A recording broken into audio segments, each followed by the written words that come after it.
Hey guys, it's Kevin again, and this is going to be my review for Fargo Season 1, Episode 8, The Heap.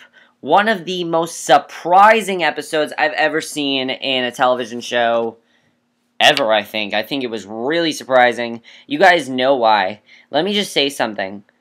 I was ready to give up on Fargo. I'll say that right now. And the reason is because, yes, I know we have, I know we had only 2 episodes left, but there were other shows coming on next week. Next week, there's a lot of stuff coming on. There's Pretty Little Liars comes back next week, Chasing Life comes back next week. I will have 4 shows to review next Tuesday. I'm going to watch Chasing Life early, though, so my review for that will be out earlier, probably like this weekend, but, you know, I was pretty much thinking I'm not going to watch Fargo anymore. This episode pulled me right back into it. I'm saying, no. I need to see what happens next. Because the way that they end this episode, just, wow. I mean, it was huge. And I absolutely love this episode. I thought it was really, really good.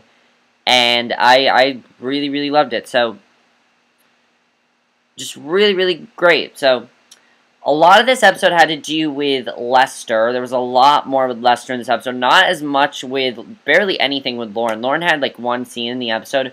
Actually, one scene, and then one very important scene at the end of the episode, which I cannot wait for. I mean, that ending is just wow. I'm really looking forward to it. But, let's just get to the episode. And what I also like is that it wasn't like 3 individual plots. It was basically one main plot. So, basically,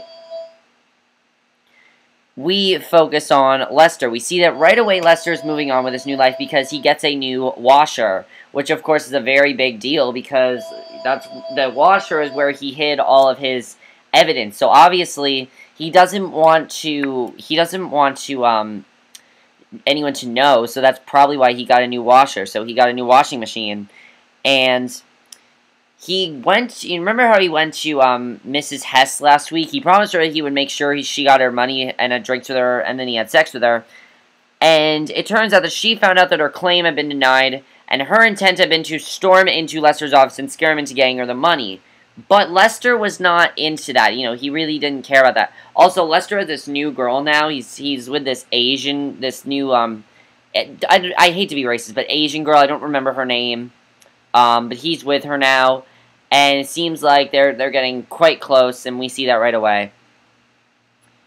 So Linda, that's her name. Linda's the girl he's working with now. So remember how he had sex with Mrs. Hess last week? Well, she is pissed in the beginning of the episode because she storms into his office and scares him into getting her the money. But you know, Lester is now improved. He's now a brand new guy, so he's not having any of this. He tells her that she will not be getting the money and staples the 2 Hess boys before the Hess, she will not be getting the money. And then he staples the 2 Hess boys and she walks out of the room. That was a huge thing for Lester, because if you guys remember in the earlier episodes, Lester was basically a coward.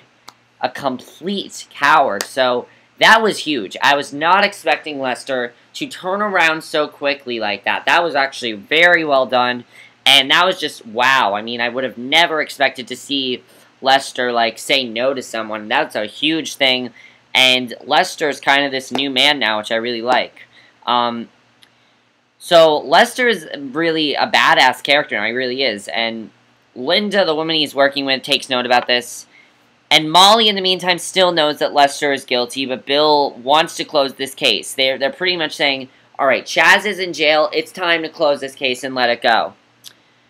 And there's no way he's going to let Molly convince him otherwise. And, you know, this is pretty interesting that they did that. I mean, there's a huge fight between them right here where Molly's saying, how can you not believe me and everything? And they keep telling her, it's time for you to close the case.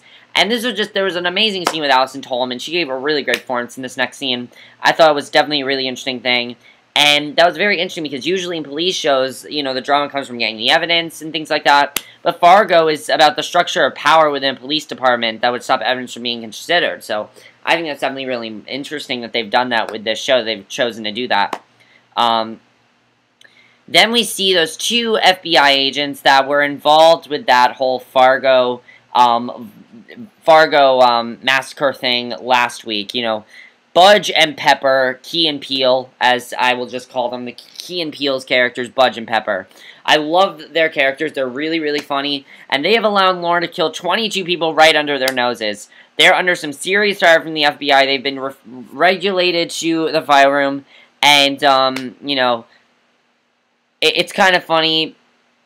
And the thing is, though, it's kind of late for them to be into the story, in my opinion. I like their characters, but at the same time, it's kind of late for them to be into the story. I do have to say that.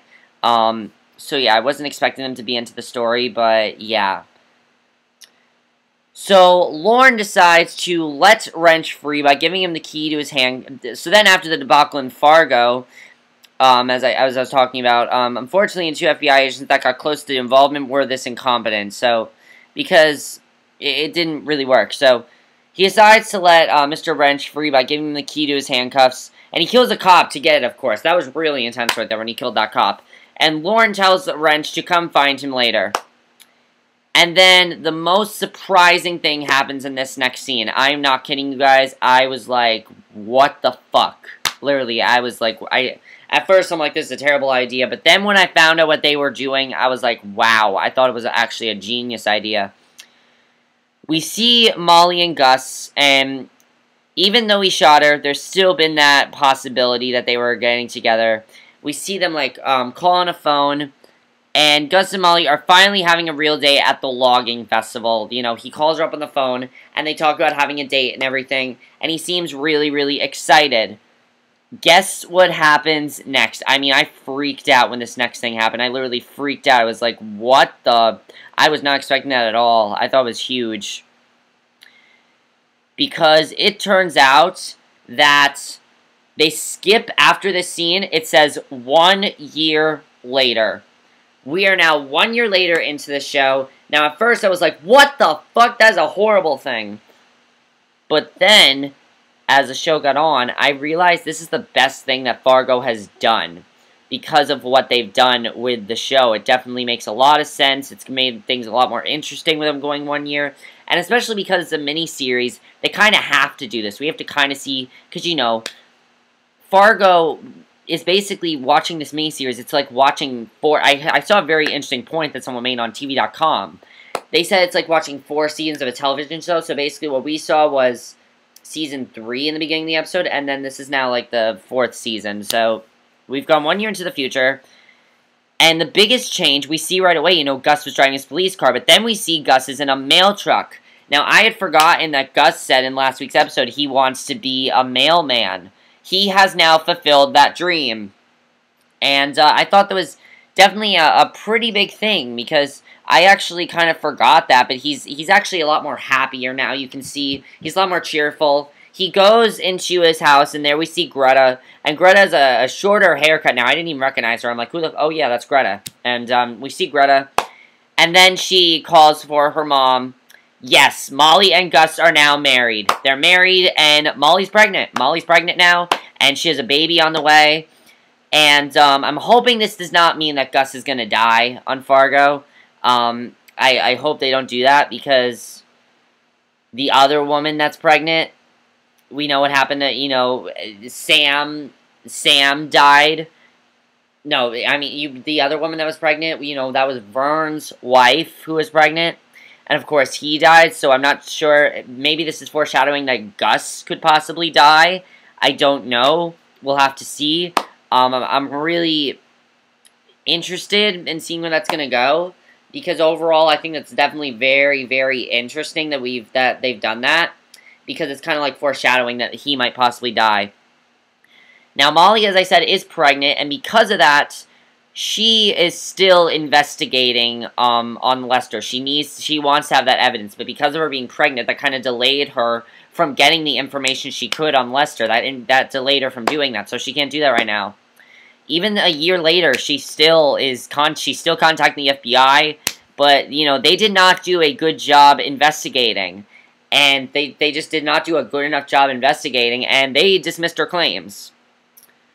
So, they did not listen to her because they didn't do a good enough job investigating. So, obviously, that's going to be interesting to see. And I think it's very interesting that now that Molly's pregnant, she still is investigating this whole thing. Because she's just really into it. She doesn't want this case to be closed because she knows she knows in her heart they got the wrong guy. She knows something is wrong here.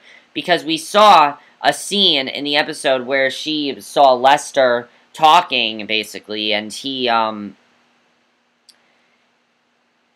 basically, you know, she kind of saw some evidence in his car, and she has now put that evidence onto a board, and, you know, we were trying to figure out what's going on there, and that's pretty interesting. And we also find out that Bill is no longer part of the police either, because we see that he's there, and he's not in his uniform, so Bill's no longer a part of the police either, which is a pretty big thing.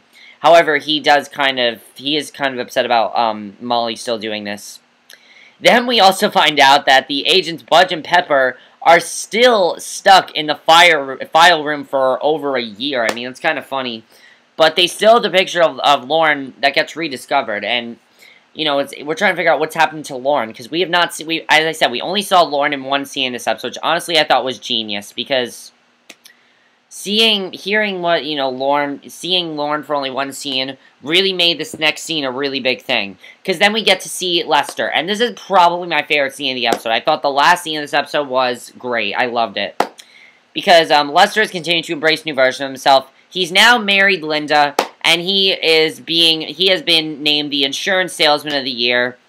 And he looks completely different. He's a lot more confident about himself now. His haircut's different. He literally looks like a celebrity from a magazine. He looks like a very famous celebrity from a magazine, and that's great. I mean, Martin Freeman is doing such a great job in this role. He really is. If Martin Freeman does not get an Emmy this year, I'm going to be very surprised, because he did a really great job with what he had to do in this role. So, he's completely different, as I said, than we met from the beginning of the series, so it's really big. And we see that he's giving this wonderful speech and everything. He's really giving this really great speech about how he's touched to be, the Salesman of the Year. However, he's not a good man. Because we see he's with Linda, and he sees this woman across the bar, and he gives her this look. He's gonna cheat on Linda with this girl. I know he's going to, because he saw this woman at the bar. He sees this woman at the bar, and basically he plans to cheat on Linda. I know he's going to, because he gave her this look like, yeah, I'm going to cheat on her. However, what really made this episode so good was the ending of this episode. The ending of this episode was just, I did not expect that at all, because again, the whole thing in this episode is, where the fuck is Lorne? We saw Lorne for one scene in this episode, and we don't know where Lorne's gone. Guess what happens? This is amazing. This was just such a great scene. Probably hands down the best scene in Fargo so far. Hands down.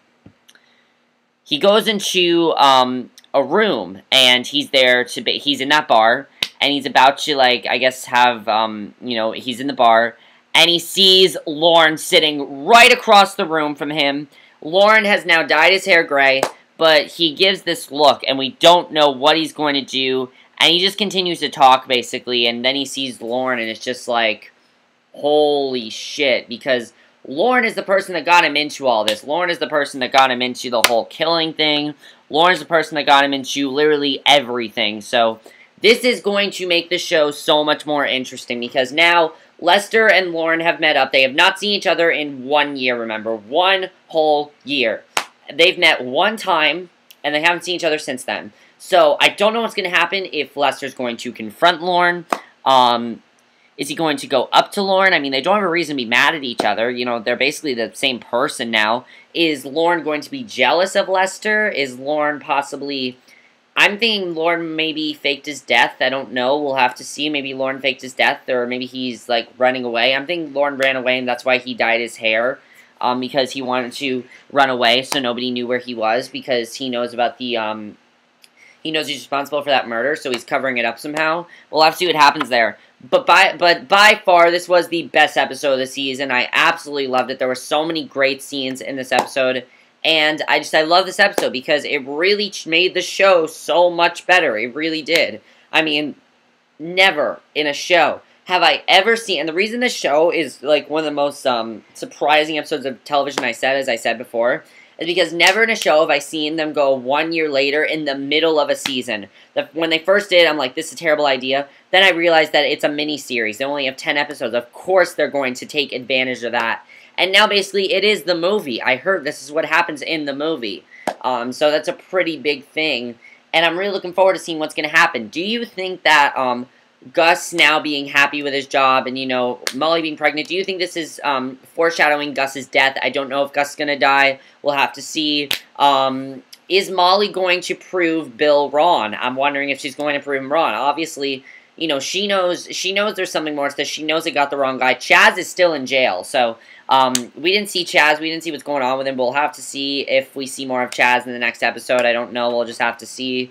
But, and also, what will Lester say to Lorne? How is this going to work? Well, is Lester going to go up to Lorne? Obviously, they're going to have some sort of a connection because that's a huge thing. I'm really interested in seeing what's going to happen there. And is Lester going to cheat on Linda? I do think he plans to do that. We'll have to see how he does, but we'll see. And Budge and Pepper, are they going to get find out, you know, what actually happened to Lorne? It's going to be very interesting to see what happens. We have 2 episodes left. It's going to get really, really good, and I'm really looking forward to the next episode. So that's it for my review. I hope you enjoyed it. Let me know what you guys saw of this episode. Overall, as I said, best episode of the season. Love the time jump. And I'll see you guys in my next video, which will be my review for Orange is the New Black Season 1. So I'll see you guys for that. Okay, bye.